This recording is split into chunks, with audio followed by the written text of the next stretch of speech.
Being a blues man in Miami is weird. There's not much for a scene for it. People always tell me that my music would be better in other cities, but I find it unique here. I learned the blues and harmonica from a famous blues man from Miami named Fleet Starbuck. And ever since then, I've just been married to that music, but always struggling to make it my own and evolve the music. Kind of like Miami. Different cultures you put in. I don't have experiences of somebody that's worked in a plantation. I know more about plátanos than plantations. And that makes me more of a Miami blues man, you know? My name is Eric Garcia. I also go by Uncle Scotchy. I am a musician, talent buyer. I book bands at venues. I put on events. How I got the name Uncle Scotchy. I was kind of spitballing names. I do a one-man band where I play guitar, harmonica, sing. I play the drums with my feet. And it turns out there's kind of a big subculture of people that do this, but they all kind of have clever nicknames that signify what they do and what they represent. My actually junkie friend from California said his buddy calls somebody that knew me Uncle Scotchy, and they thought it was funny. And I've been known to consume large amounts of, actually, Irish whiskey more than Scotchy, but Uncle Irish whiskey doesn't really have much of a ring to it. So Uncle Scotchy, now that I'm not such a young man anymore, the uncle thing kind of worked. Hopefully it doesn't become Grandpa Scotchy. I was born and raised here. I am a very Miami breed. I'm what's called a Cuban, which means my mother was Jewish and my father came over here from Cuba. He was a car salesman. In a lot of ways, I used to hate Miami because, I mean, it was built on blood money, which is fine, but it means there's a lot of different types of people here that aren't really here for here. I felt for a long time that people didn't really appreciate Miami as much. When I moved to San Diego, as much as I loved San Diego, I didn't like the fact that everybody was extremely white and there wasn't really culture, and Mexicans there kind of were treated as second-class citizens. And then coming back here, just seeing people from all over that are excelling, whether they're Haitian or Cuban or whatever, seeing everybody mix pretty much effortlessly made me really realize how unique and cool Miami actually is. But I think Miami has really evolved in the last 5 to 10 years, and I've gotten to like it a lot more. Miami's what you make it, and you can find people that have like ideas and are progressive as well because they're surrounded by a really progressive environment, whether they know it or not. Miami affecting my style as a blues man has made it good and bad at the same time. I am, like most musicians, but maybe more so in Miami, maybe numb or used to in different audiences, not really getting what I'm doing or playing, which is fine. It's nice to have a unique niche, but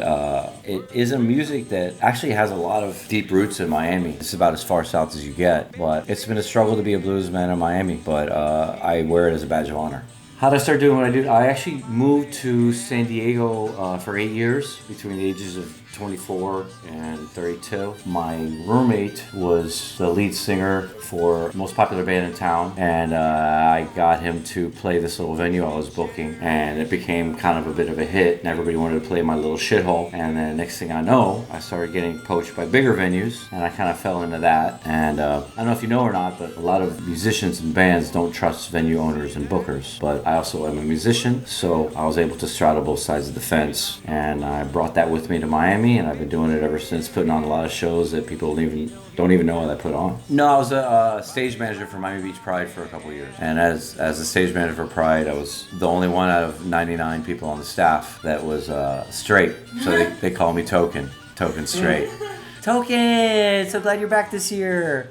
That was the most fun festival I've ever been a part of, and yeah, it was pretty amazing. I've been a part of the music scene kind of low-key for a long time. I booked Bougainvilleas in like 2007. Then I booked a place called The Stage in Midtown. It was awesome. We had St. Vincent, J. Cole, we had Jizza, we had all kinds of stuff. And that went really, really well. But just like most Miami venues, they kind of cycle out after 3 years and things fall to shit. I booked Tobacco Road for the last 3 years it was open. I booked Will Call, which anybody that knows Miami, about 8 to 10 years ago. It was a shithole right in front of the arena where the Heat play. Open 24 hours a day. Super Miami. We had a DJ from 5 in the morning to 10 in the morning, and it would be packed. Like Flo Rida would come in and just take the VIP room and order Hennessy and chicken wings for everybody and tip the bartender to play his music and dance to his own music all night. I booked Las Rosas for a cup of coffee. I booked Wynwood Yard for a few years. That was what I really love about Miami. All cultures worked there. Everybody got involved. Everybody loved each other. And I don't know, I just try to...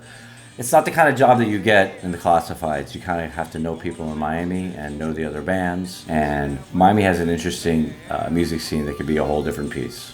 The blues opera was an idea that was presented to me during my depths during the pandemic. I had just finished being a caregiver for between my mother and my father for 18 years. My father passed shortly before the pandemic. He took his life, and my girl left me, and I know everybody had a hard time with their pandemic, but I really did, and that became something a friend suggested to me because I'm a blues man and I had some really good stories, and they said, why don't you put that together? Story, song, blues opera. And from that, I started a storytelling night coming out of the pandemic when things started opening up. So I started that to kind of workshop it, and then the producers of Miami Motel Stories, they saw me tell the story of my mother, and they decided to produce something called the Blues Opera. And we workshopped it, and we put on a immersive theater show, basically about my journey as a blues man, as a caregiver for my parents, in a little house in Little Havana for a very limited audience. I did 71 shows, and it went over a lot better than I thought it would. And I was really nervous that it wouldn't go over well and the critics would pick me apart, but I think the honesty of the whole thing made it carry itself through.